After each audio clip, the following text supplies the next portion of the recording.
네, 말씀 띄워주세요.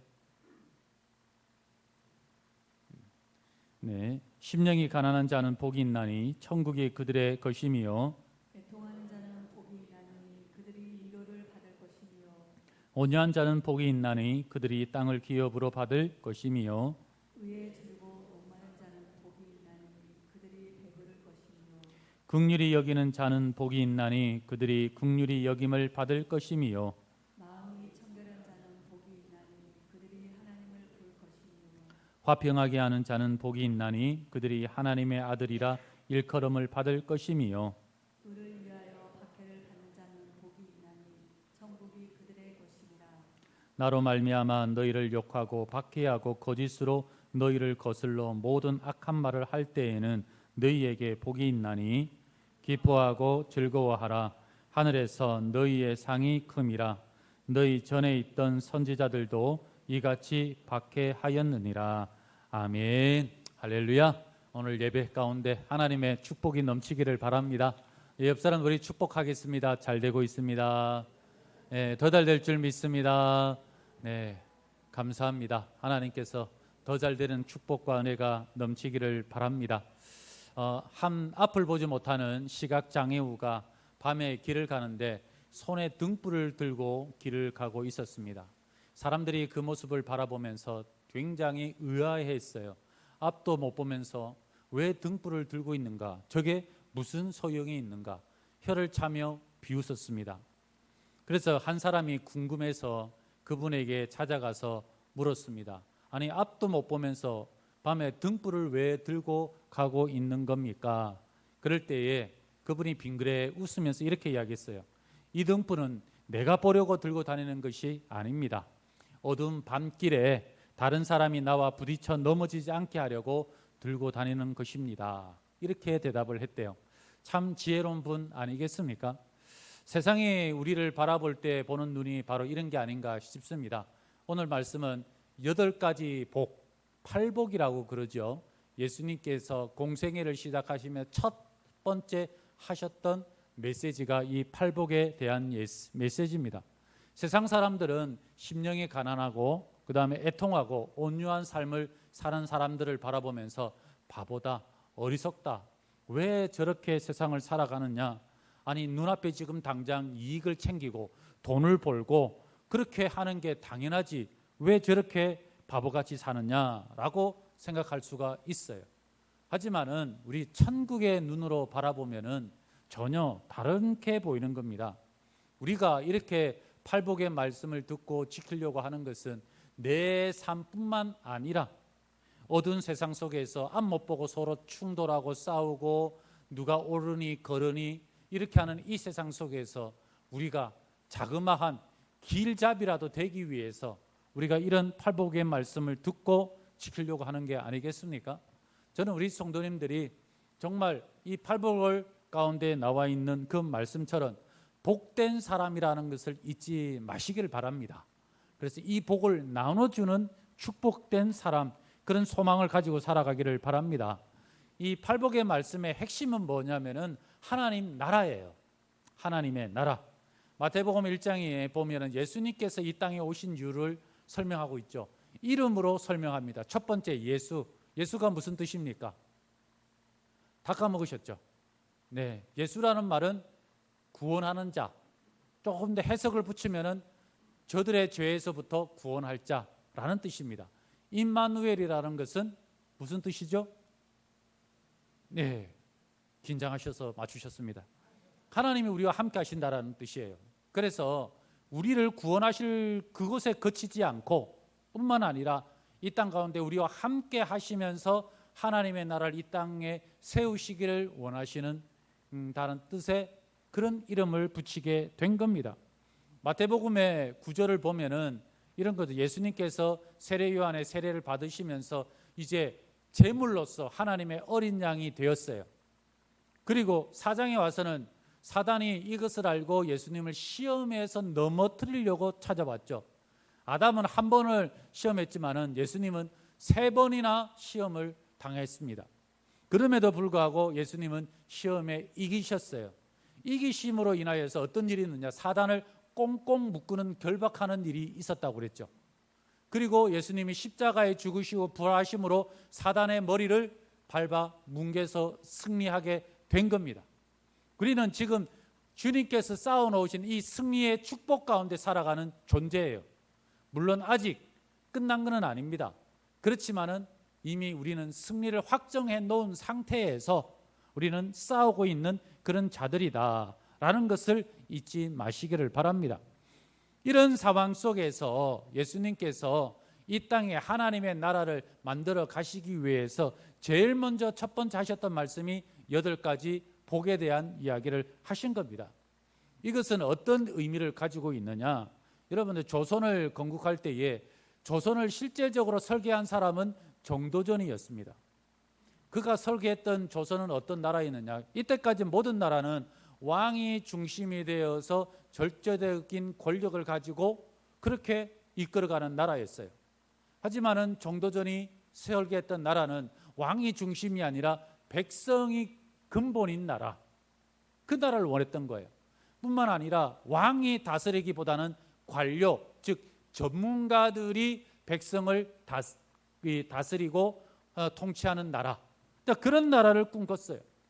그래서 이 정도전이 법을 만들게 됩니다. 그게 경국대전이라는 거예요. 법을 만들어서 이렇게 해서 나라를 통치하겠습니다. 왕도 법 앞에서는 굴복해야 되는 그런 나라를 원했던 것이죠. 결국 조선이라는 나라는 이성계가 임금이 되었다고 해서 나라가 된 게 아니고요. 법이 공포되고 완성될 때에 비로소 조선이 세워지는 거예요. 이거는 어떤 나라든지 마찬가지입니다.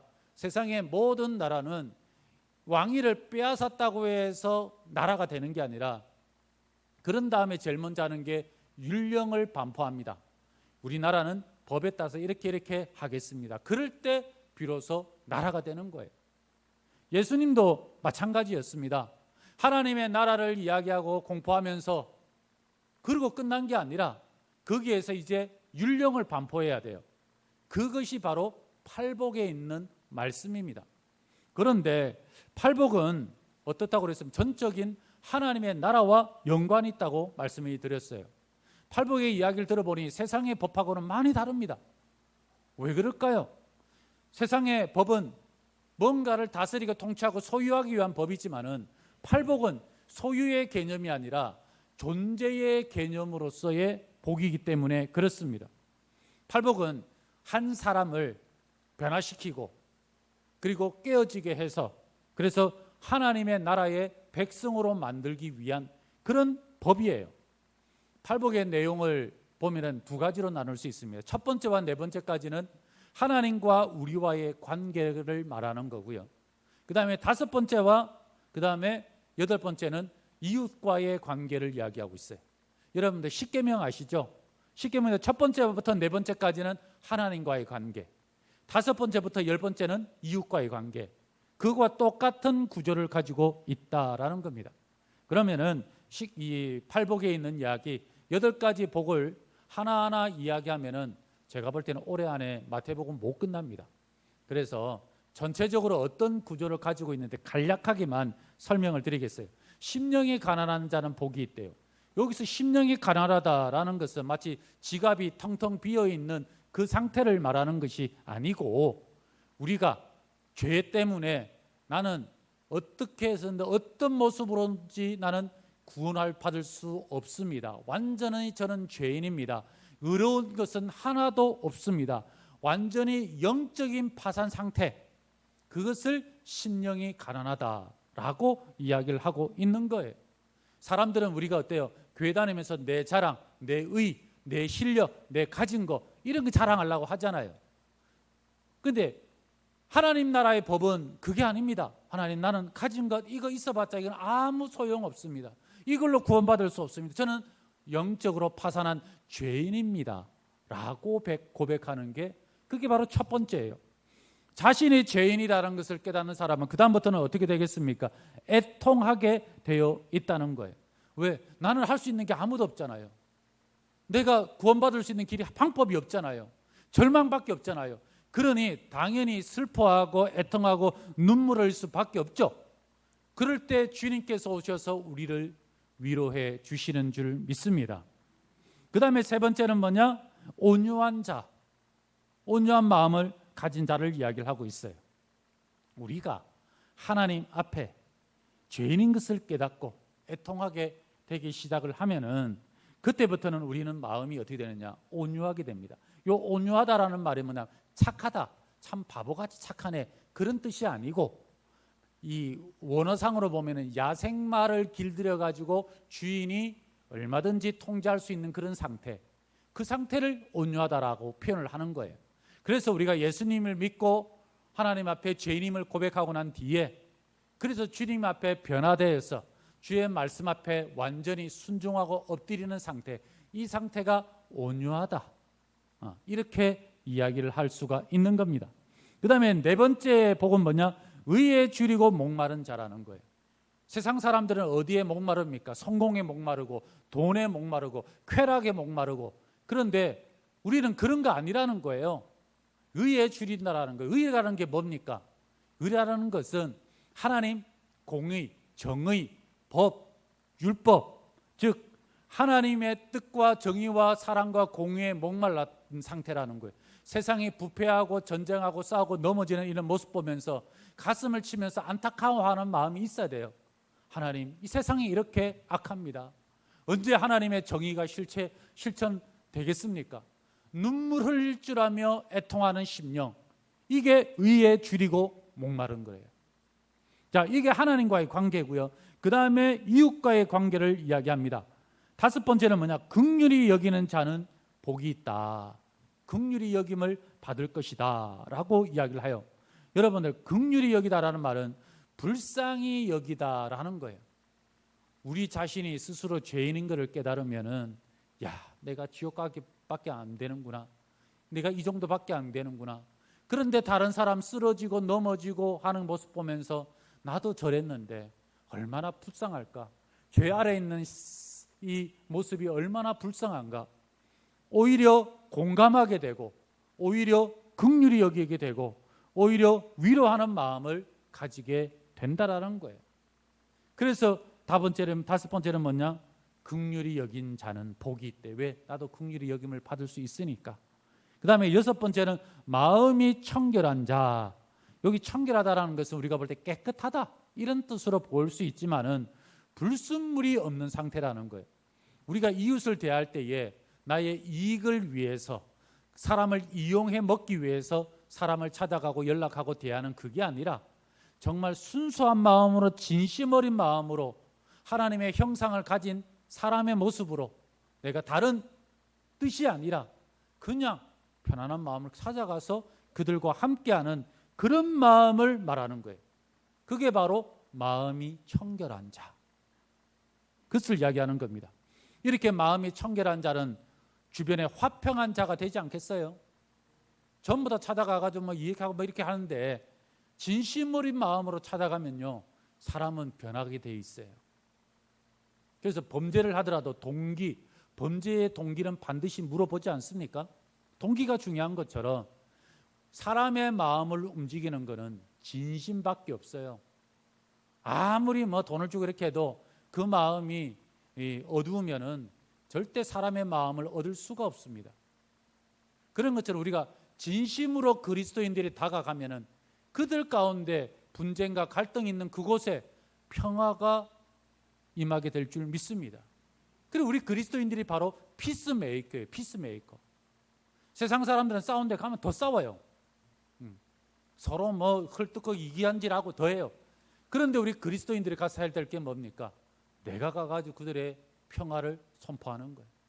그리고 내 거를 베풀어서 그들을 나눠주면 그들이 그 속에서 깨닫고 변화되지 않겠습니까? 바로 우리는 화평을 전하는 자가 되라는 거예요. 그 다음 마지막에 여덟 번째는 의를 위해서 박해하는 자는 예수님 때문에 욕먹고, 예수님 때문에 직장에서 진급도 안 되고 손해보고, 예수님 때문에 사람들에게 조롱거리가 되고 비난받고, 여러분들 그런 일이 있을 때 하나님께서는 어떻게 기뻐하라는 거예요? 하늘에서 상이 크대요, 작대요? 크대요. 큰 게 어느 정도냐 모르겠어요. 그러나 적어도 몇십 배, 몇백 배는 더 크지 않겠습니까? 의를 위해서 박해받는다라는 것은 어떻게 보면 우리가 하늘나라 신분증을 가지고 있는 것과 똑같아요. 아, 우리가 하늘나라 신분증을 가지고 예수 믿는 사람이 맞구나. 그게 바로 영적인 신분증으로서의 그런 환난과 핍박을 우리에게 설명하고 있는 겁니다. 여러분들 어떻습니까? 세상의 법과 하늘나라의 법이 같아요, 달라요? 완전히 달라요. 완전히 달라요. 근데 여러분들 가운데 이런 생각하시는 분들이 있어요. 나는 예수님 믿는다고 하면서도 심령이 가난한 것도 아니고 애통하는 것도 아니고 온유한 것도 아니고 오히려 온유보다는 다른 사람보다 더 싸움닭처럼 싸우고 시비 걸고 그러는데 예수님 위해서 박해받는 거 하나도 없는데 이래가지고 내가 구원받을 수 있는가? 이런 생각을 할 수가 있어요. 팔복을 지키야 구원받는다. 그건 아닙니다. 이거는 율법이 아니에요. 오해하지 마시기를 바랍니다. 구원받는 것은 뭐밖에 없어요? 갑자기 까먹으셨어요? 예수님 믿으면 구원받는 거예요. 예를 들어서 우리가 살다가 남의 물건을 이렇게 사기쳐가다 훔쳤어요. 그렇다고 해서 여러분들에게 어떻게 와가지고 국적을 박탈합니까? 감옥에는 넣든지 벌금은 때려도 국적은 박탈하지는 않아요. 그런 것처럼 이것 했다고 해서 우리가 생명책에서 지워지고 이러지는 않아요. 야, 그러면 이거 안 해도 되네. 마음대로 그냥 막 살고 팔복 안 지키고 신경 안 쓰고 그래도 살아도 되네. 그거는 아니라는 거예요. 그 이야기가 13절부터 16절에 나오는 두 가지 비유를 이야기합니다. 하나는 소금 비유고 하나는 빛에 대한 이야기예요. 여러분들, 우리 그리스도인들은 세상에 뭐라고 이야기하느냐? 소금이라고 이야기합니다. 이 소금, 성경에서 나오는 소금의 역할은 딱 하나예요. 부패를 방지한다 그런 거 없어요. 맛을 내는 게 소금의 역할이에요. 우리 13절 말씀 같이 읽겠습니다. 시작. 너희는 세상의 소금이니 무엇으로 짜게 하리요? 후에는 아무데 쓸데없어 다만 밖에 벌어져 사람에게 밟힐 뿐이니라. 여기 보면은 짜게 하는 맛을 내는 게 우리 소금이라는 거예요. 세상이 왜 싸우고 전쟁하고 다툼과 이런 것으로 가득 차 있습니까? 왜 그러겠어요? 그것은 맛을 잃어버렸기 때문에 그런 거예요. 사랑에 대한 맛, 온유에 대한 맛, 애통하는 맛을 잃어버리다 보니까 그 다음부터는 다툼이 있고 전쟁이 있고 그 다음에 괴로움과 눈물로 가득할 수밖에 없는 그런 거 아닙니까? 그러니까 주님께서 무서운 경고를 해요. 니들 맛을 잃어버렸냐? 그럼 발표에 나가서 밟힐 뿐이니라. 이거 도대체 이해가 안 가죠. 무슨 이야기냐면은 우리나라는 소금은 천일염이에요. 그러나 이스라엘은 소금은 암염이라고 해요. 돌하고 똑같아요. 모양은 똑같은데 그 안에 소금기가 들어가 있어요. 근데 이게 이제 비가 오고 물이 들어가면 녹겠죠. 그래서 염분이 다 빠져나갈 수 있겠죠. 바로 그걸 이야기하는 거예요. 다 빠져나가고 돌의 형체만 남아 있으니까 길가닥에 던져져가 도로 포장재로밖에 쓸 길이 없다. 사람들에게 밟힐 뿐이라는 거예요. 오늘날 한국 교회를 보면은 세상 사람들한테 비난을 받습니다. 왜 비난을 받을까요? 뉴스에 보면 가끔 가다가 이렇게 나쁜 짓 하는 그런 목회자들이 나옵니다. 사실상 그거는 진짜 빙산의 일각이 천에 하나 만에 하나 정도 나오는 그런 일이에요. 대개 한국 교회는 그러지 않습니다. 다 착해요. 교회가 나쁜 짓 하고 이러지 않습니다. 그런데 왜 이렇게 될까? 우리가 잘못 알고 있는 거예요. 교회는 맞아, 세상 속에서 나쁜 짓 안 하면 돼. 우리 교회는 나쁜 짓 합니까? 안 하면 돼. 이렇게 생각하는 거예요. 교회는 세상에서 나쁜 짓 안 해서 되는 문제가 아니에요. 세상에서 우리는 맛을 내는 존재지 맛을 안 내고 나쁜 짓만 안 하면 돼. 이거는 교회가 해야 될 역할이 아니라는 거예요. 교회가 욕먹는 이유는 나쁜 짓 안 해서 욕먹는 게 아니라 맛을 안 내기 때문에 욕먹는 거예요. 우리가 이걸 놓쳐버리면 안 됩니다. 그래서 우리가 왜 이웃을 섬기고 왜 정직하게 하고 불법을 하면 안 된다고 제가 수없이 우리가 이야기하고 그렇게 합니까? 왜? 세상에다 맛을 내기 위해서. 우리 이웃 안 섬기고 김장 안에서 안 나눠줘도 괜찮아요. 누가 욕 안 해요. 그렇지만 우리가 해야 될 일이 뭡니까? 맛을 회복하기 위해서 하는 거예요. 그래서 우리 교회부터 솔선수범하고, 코로나 때 어땠습니까? 전부 다 통자금 집회하지 마라. 그럴 때 제가 뭐라고 그랬습니까? 우리 교회부터 세상의 법을 따라야 됩니다. 그리고 우리 문 닫았어요. 그리고 다 지켰습니다. 그런 거와 똑같은 거죠. 우리는 세상에 그냥 맛을 내는 존재지 가만히 있어서 되는 존재는 아니라는 거예요. 또 한 가지는 뭡니까? 너는 세상의 빛이래요. 14절 말씀 다 같이 읽겠습니다. 시작. 너희는 세상의 빛이라. 산 위에 있는 동네가 숨겨지지 못할 것이요. 빛이래요. 빛. 빛은 어둠에 들어가면 밝아질 수밖에 없어요. 어둠을 몰아낼 수밖에 없습니다.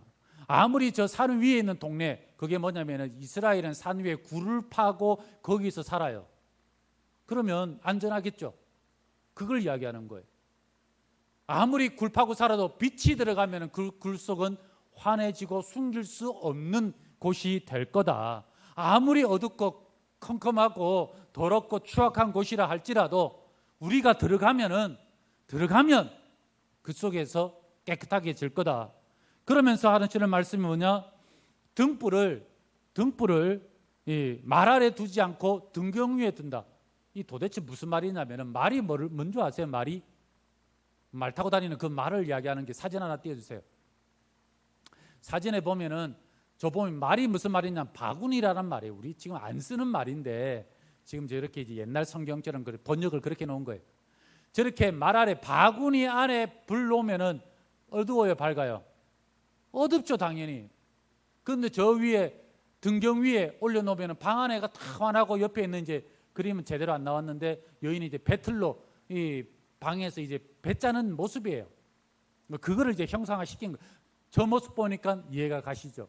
여러분은 어디에 있습니까? 말 아래에 두셨어요? 아니면은 등경 위에 있나요? 교회는 어떤 곳입니까? 우리끼리 모여가지고 좋아가지고 예배드리고 박수치고 찬양하고 그래요. 그것도 좋아요. 중요해요. 그러나 교회의 역할은 그렇게 말 아래 우리끼리 모여서 이렇게 하는 곳이 아니라 등경 위에 둬서 세상 속에 나가서 세상을 밝히는 존재가 바로 교회가 해야 될 역할이라는 거예요. 세상이 어둡고 부패합니다. 그렇지만 우리가 세상 속에 나가서, 여러분이 나가서 정직하게 행하고 세상 속에서 순결하게 행하고 그리고 그리스도의 사랑의 빛을 전파할 때에 그것은 밝아질 줄 믿습니다. 그래서 여러분이 하셔야 될 일이 있고 교회가 해야 될 그 역할이 달라요. 그렇지만 그 내용은 똑같은 거예요. 지금 예수님께서 우리에게 하시는 말씀이 바로 여기라는 거예요. 여러분들, 세상이 어떻게 해야 좋아집니까? 주식을 보니까 8,000포인트 올라가고 주식하는 분 많이 계시잖아요. 그러니까 너무 좋겠죠. 여러분들, 그런다고 좋아져요? 왜 주식이 올라갔어요? 이유는 간단해. 반도체 그때 올라간 거예요. 그 AI, 인공지능 이런 거 아니에요. 일론 머스크가 그럽니다. 2030년에는 인공지능, 사람보다 똑똑하고 힘이 좋은 로봇이 가정에, 여러분의 식당에, 그리고 여러분의 공장과 사업장에 들어가서 자리를 차지할 거다. 그때가 언제쯤 정확하게 제가 볼 때는 우리 생각보다 빨리 올 것 같아요. 그것 때문에 반도체가 이렇게 하지 않습니까? 여러분들, 과학이 아무리 발달한다 할지라도 좋은 세상이 올까요? 오겠습니까? 인공지능이 발달해가지고 하면은 좋아질까요? 제가 볼 때는 오히려 전쟁이 더 많아질 것 같아요. 왜? 이제 인공지능이 가서 드론으로 저거하고 얘네들이 가가지고 총 쏘고 사람은 다치지도 않아요. 오히려 그런 쪽으로 더 많이 발달하지 않겠습니까? 스티븐 호킹 박사가 이런 이야기를 했어요. 과학이 발달한다 할지라도 인간의 도덕성이 발달하는 건 아니다. 정말 통찰력 있는 말 같아요. 바로 그겁니다. 세상이 아무리 발달한다 할지라도 지금 얼마나 전쟁이 많습니까? 이런 곳곳에 살아요. 세상이, 과학이 발달한다고 해서 편리해질 수는 있어도 세상이 행복한 세상은 아니라는 거예요. 우리 자녀들이 살아야 될 세상, 물려줘야 될 세상은 우리가 생각하는 것처럼 그런 과학 문명의 발달로 오는 세상은 절대 아니다. 결국은 세상에 우리가 빛이 되고 소금이 되어서 그들에게 나가서 행할 때에 마치 시각장애우가 등불을 들고 길을 걸어가는 것처럼 나를 위한 것이 아니라 이 세상을 위해서 나갈 때 놀라운 변화가 일어나게 될 줄 믿습니다. 그렇다면 우리가 어떻게 해야 팔복의 말씀을 지킬 수 있는가? 많은 사람들이 오해하는 게 있어요. 팔복의 말씀을 어떤 율법으로 규범으로 생각하는 거예요. 절대 그런 게 아닙니다. 팔복은 내 내면의 성품과 연관이 되어 있는 거예요. 핵심은 뭐냐? 주님과의 어떠한 관계를 이루고 있느냐, 그거예요. 내가 주님과 깊은 관계를 이루게 되면은 성령님께서 내 안에서 역사하십니다. 그러면 성령의 열매가 맺히게 돼 있어요. 그게 바로 팔복의 축복이라는 거예요. 마치 나뭇가지에 나무가 붙어 있으면 시간이 지나면 자연히 열매를 맺는 것처럼 내가 지금 어디에 붙어 있느냐, 이게 중요한 거예요. 마치 8가지 체크리스트를 만들어 놓고 오늘 밤에 자기 전에 내가 이거 했나 안 했나 다 체크하면서 이건 안 했네, 이거 했네, 그렇게 해서 되는 게 아니라 내가 오늘 하나님과 얼마나 동행하며 살았는가, 내가 하나님 말씀을 기억하고 하나님과 교제하면서 그 선택의 기로에 있었을 때 내가 무엇을 선택했을까, 그런 자신을 돌아보면서 그러면서 내가 하나님과 어떠한 관계를 맺고 있느냐, 그 결과로 나오는 게 바로 팔복의 축복이라는 거예요. 여러분들 억지로 아니면 발부둥 쳐서 되는 게 아닙니다. 우리 안에는 죄로 가득해서 오물밖에 없어요. 그러나 내 안에 주님으로 가득 채울 때 이 안에 아름다운 향기가 나게 되는 줄 믿습니다. 내 안에 무엇으로 지금 채우고 있는가, 이것을 돌아보는 눈이 열리시기를 그리스도의 이름으로 축원합니다.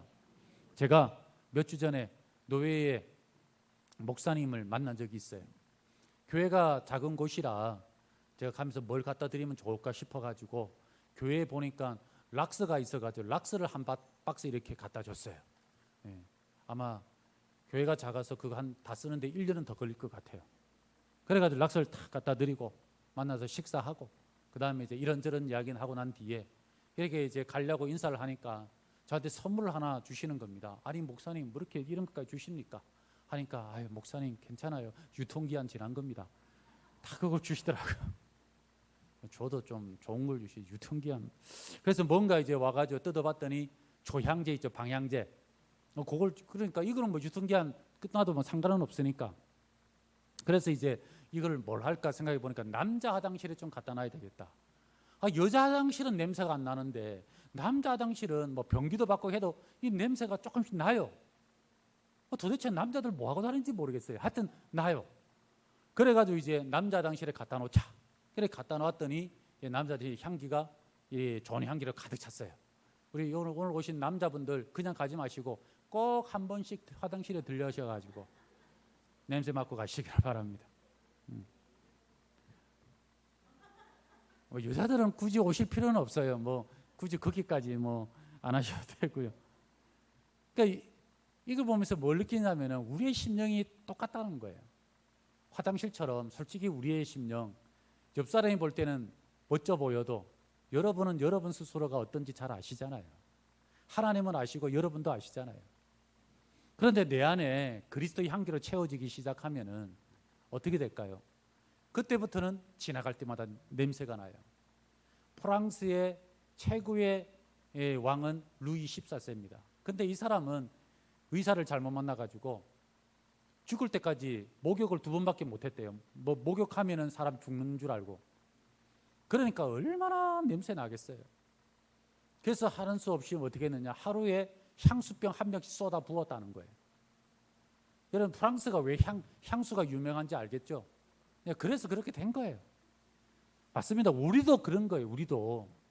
우리도 정말 냄새 고약합니다. 하지만은 그리스도의 향기가 채워질 때에 내 가는 곳곳마다 아름다운 향기가 임하게 될 줄 믿어요. 하나님 나라가 임한다라는 거 보면은 많은 사람들이 하나님 나라 그런 게 있나, 천국인데 죽어서 가는 곳 아닌가, 이렇게 생각할 수 있어요. 아닙니다. 팔복의 말씀에 보면은 첫 번째와 여덟 번째 이 두 가지는 이 말씀이 시제가 현재예요. 심령이 가난한 자는 다음에 복이 있을 거다가 아니라 심령이 가난한 자는 지금 복이 있다. 여덟 번째 의에 줄이고 목마른 자도 지금 복이 있다. 이게 뭐겠어요? 하나님의 나라에는 현재성이 있다는 거예요. 지금. 그리고 두 번째부터는 미래성. 주님이 재림하시면 완성이 될 거다. 그러니까 현재성과 미래성을 같이 가지고 있어요. 이 머리가 너무 더 아프죠. 무슨 말인지 모르겠죠. 하나님 나라에 대해서 오해가 있기 때문에 그런 겁니다. 하나님의 나라, 천국은 이런 영토, 땅의 개념이 아니에요. 하나님이 통치하는 곳이 하나님의 나라예요. 오늘 내 삶 속에서 하나님 말씀에 순종하면 그때 하나님 나라가 그곳에 임한 거예요. 하나님 말씀대로 우리가 살아갈 때에 그때 하나님 나라가 임해서 그곳이 바로 천국이 되는 줄 믿습니다. 뿐만 아니라 하나님의 나라는 무엇과 같으냐? 이 땅에서는 천국에서 누리는 다 누리지 못하고 맛복이라고 생각하시면 돼요. 그래서 마트에 가면은 맛복이 주는 것처럼 그거 먹으면서 맞아. 지금 이렇게 이것도 맛있지만은 저 천국에 가면은 얼마나 좋을까? 아마 수천 번, 수만 번, 뭐 말할 수 없을 만큼 좋을 곳이야. 그러면서 우리가 이 땅에 천국을 맛보면서 살아가는 곳, 그게 바로 하나님의 나라의 특징이라는 거예요. 우리가 왜 팔복을 지켜야 될까요? 여러분들 하나님 말씀 지킬 때에 누가 안 알아줘도 좋아요. 하나님 저희가 하나님 말씀 순종했어요. 너무 감사하고 너무 좋아요. 여러분 이것에 마음에 기쁨이 넘치게 되기를 소망합니다. 이게 진짜 기쁨이라는 거예요. 그러면서 하나님 이제 이곳에 천국이 임했네요. 그래서 여러분의 가정에 천국이 임하고 우리 교회에도 천국이 임하고 저는 우리 이 나라와 이 세상에 이제 전쟁에 그치고 증오와 반목을 삼가하고 이제 하나 되는 축복이 있기를 소망합니다. 그럴 때 그곳에 천국이 이미 임했느니라 라고 하는 주님의 말씀의 뜻이 이루어질 줄 믿습니다. 그래서 여러분들 오늘 말씀 잘 기억하시고 다른 거 천국 어려운 거 아니에요. 하나님 말씀 순종하고 이루어지기를 사모하고 주님과 깊은 교제의 자리에 나가서 매일매일 새로워지는 축복과 은혜로 말미암아 여러분의 삶의 구석구석이 천국이 되는 축복과 영광이 임하기를 그리스도의 이름으로 축원합니다. 축원합니다. 우리 함께 일어나셔서 우리 찬양 부르시고 우리 기도하도록 하겠습니다. 심령이 가난한 자는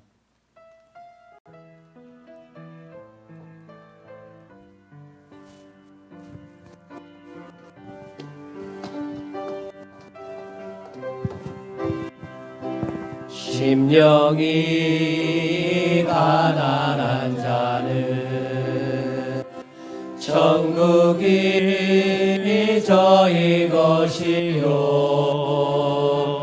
애통하는 자는 복인데 위로를 받을 것이요 온유한 자 복이 있나니 땅을 기업으로 받겠네 의에 줄이고 목마른 자는 저희 배에 부를 것이요 긍휼히 여기는 자는 긍휼히 여긴 받겠네 마음이 정결한 자는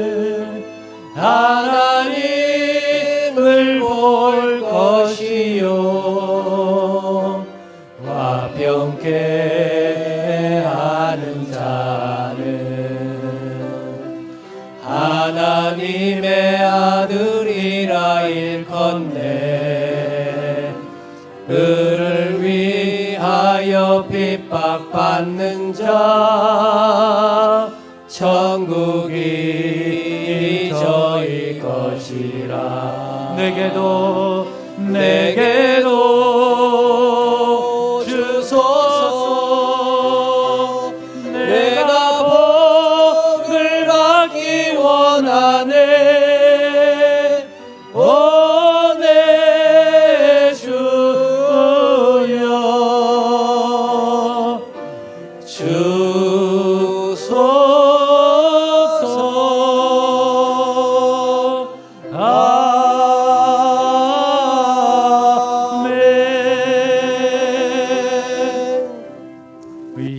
기도할 때에 지금까지 세상의 복만 쫓아다녔는데 하나님, 세상의 복이 아니라 이 하나님 주님께서 말씀하신 팔복의 복을 얻기를 원합니다.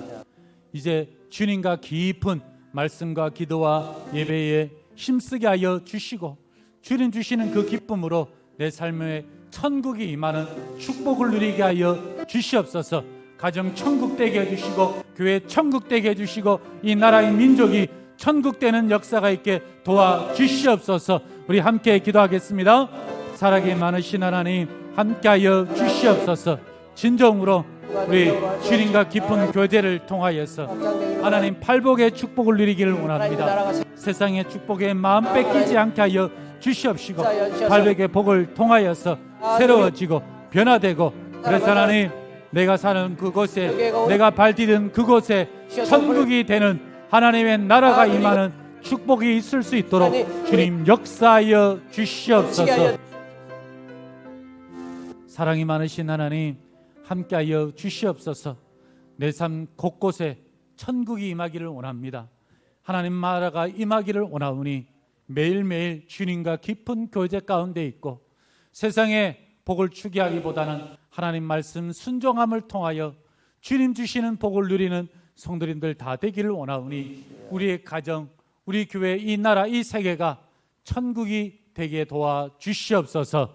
지금은 우리 주 예수 그리스도의 은혜와 우리 하나님의 크신 사랑하심과 성령님의 교통하심이 진정으로 나로 인하여서 이 모든 세상이 세상의 소금으로 빛으로 어두운 곳이 밝혀지고 맛을 내는 자로 임하여 하나님 나라가 이루어지기를 원하는 사랑하는 우리 모든 성도님들 머리 위에 가정과 자녀와 우리 교회 위에 지금부터 영원토록 함께 있을지어다. 아멘.